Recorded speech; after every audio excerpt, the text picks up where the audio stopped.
Good morning and welcome back to my journey, my voice. And if you'd like to subscribe and get my devotions, it's at PJ, his daughter, on YouTube. Today I am continuing in the book of Romans and have been for a while. And in reading the Bible, I have a number of translations, and sometimes I like to switch up and do a little comparison. And so I've been reading in the Jerusalem Bible along with my King James Version. And so in Romans 14:7, it says, "The life and death of each of us has its influence on others." Isn't that very interesting? It says a lot. That's something I think is well worth sharing with everyone because it's so true.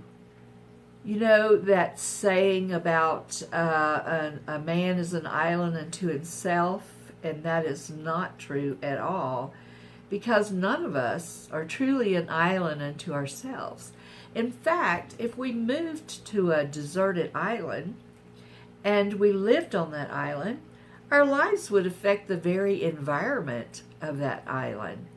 And so it is that our life and our death, the things that we do, the things that we say, will always affect someone else. We have talked about that a number of times, that words have power. And so our lives, when we speak, is going to affect another person. You know, when someone says something positive to me, it always releases something in me. It makes me feel good about myself. And by the same token, if someone says something negative about me or to me, it causes me to withdraw somewhat and to feel less than about myself, or if nothing else, to definitely reflect on myself through the eyes of the person who's speaking. So no matter what we do or what we say or what opinions we might have and how we express them, we definitely are going to affect someone else's life. And Paul is speaking this to us in Romans, that the life and death of each of us has its influence on others. Now, as I was reading that, I had a very humorous thought about that, and so I don't mean to be sacrilegious, so if some of you get put off by what I'm about to say, you might want to switch this off. But anyway, life is humorous. It really is. And so this morning I woke up, and for some reason, and I was thinking about my early days as a little child and in the community that I was raised in Louisiana. And most of our lives circled around the social hall and the Catholic church that was in the community. It was the only church out in that community. And I know I've told some stories about that. But, you know, everyone in the community was pretty much on the same economic level. In other words, we were poor. But I would like to speak this really quick to mothers that are single moms or even single dads who are raising their children, and they may not have a lot of money and a lot of the things that other kids have in their lives. But I want to share with you and challenge you that how you react to life, there's that influence that we have on others. How you react to life is going to influence and have an effect on your children. So most children are resilient. They really are.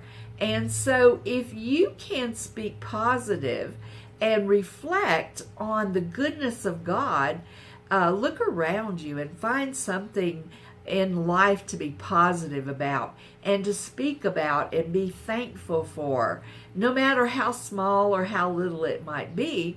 If you're thankful, your children's going to pick up and be influenced by that positive, thankful spirit. And even if it's having to look about to find flowers or trees or birds or something to be thankful for, thankful that you're born in this wonderful country of ours where we have the freedoms that we have.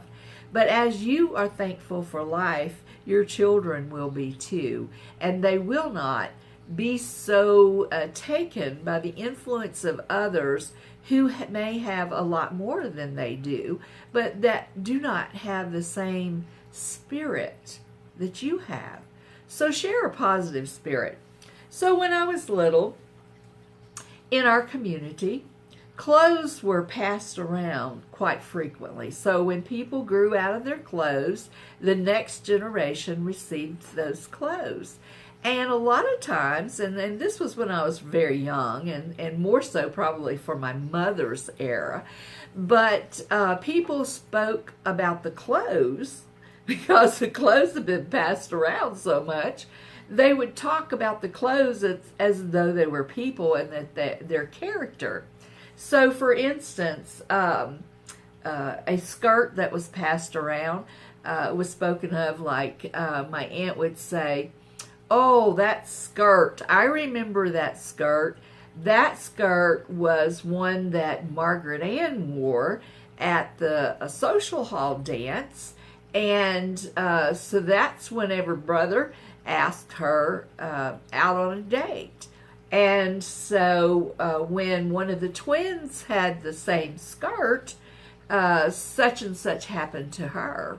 So the skirt evidently was associated with happy memories. Likewise, when someone would wear something to a funeral, then especially my grandmother, she would never, if that item was passed along, it had sad thoughts with it, and they would never use that for a quilt. Whenever the clothing would become so worn, then they would turn them into quilts. So they would never use a well-remembered clothing that someone wore to a funeral and use it for a quilt, because that just wouldn't be good. But if the clothing had happy thoughts, then they would say something like, I hope that dress, that you have great times in it because it's been a lot of places. Or that dress came from the big city. Annie brought that from her aunt, and it came all the way from the city. So I'm sure that you're going to enjoy wearing that skirt. One such instance, though, was from a female that was out there, and she did not like to share her clothes, and often she would have clothes, and she had maybe a little more money, and so she would hoard her clothes. She wouldn't give them away, according to the other people in the village. And so she had a favorite white blouse, and she was a rather healthy woman, like I am. And so she enjoyed her food, and often she would spill that food. So one time she evidently got something on her blouse, and she soaked it in bleach. And so at church, the funniest things always happened in church. And so this lady always had a habit, when she sat in church, of doing this great big yawn, and she'd go, and then throw her arms back, and just at a certain point every Sunday, this was her routine. And so she was in church this Sunday, and she had her favorite white blouse on that had been bleached because of a stain, and too much bleach was used in the blouse. And so when she did her big yawn, the blouse split down the front.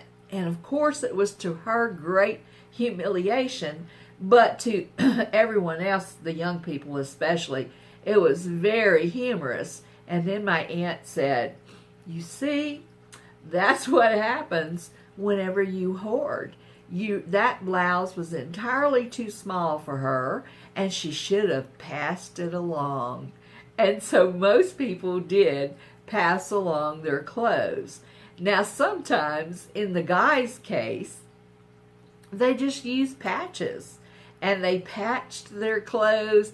And Grandma always said, when you started patching on top of the patches, it was time for that to become a patchwork quilt. And the great thing about the quilts, which I have one my mom made for me, is that it had clothing from so many walks of life that people had worn and memories. And so the ladies could look at a patch and tell you where that patch had been, what dress and what kind of memories were associated with that patch. Isn't that a great story? And it is one out of a very lean, economically place that we lived in, and yet it is reflective of the humor and life that the people lived at that time, that I lived at that time.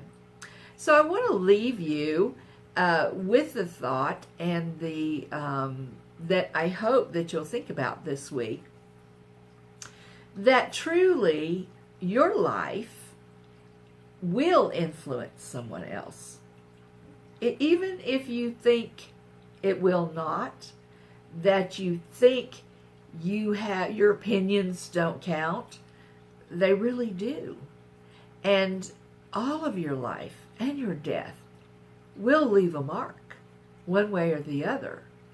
I hope that it will leave a positive mark, a mark that will make a difference in someone else's life. That's what I pray for my life. You know, I have had a lot of negative things that happened in my childhood that are not good to think on, that were painful. But I've also had a lot of joy. And I want to share some of that joy, as well as some of the difficult things I've learned in life, to encourage your life. And I hope this morning, as you listen to this, you will think on some positive, funny memories from your life and be able to share those. So have a blessed day, and don't forget, your words and your life will influence someone else. God bless you.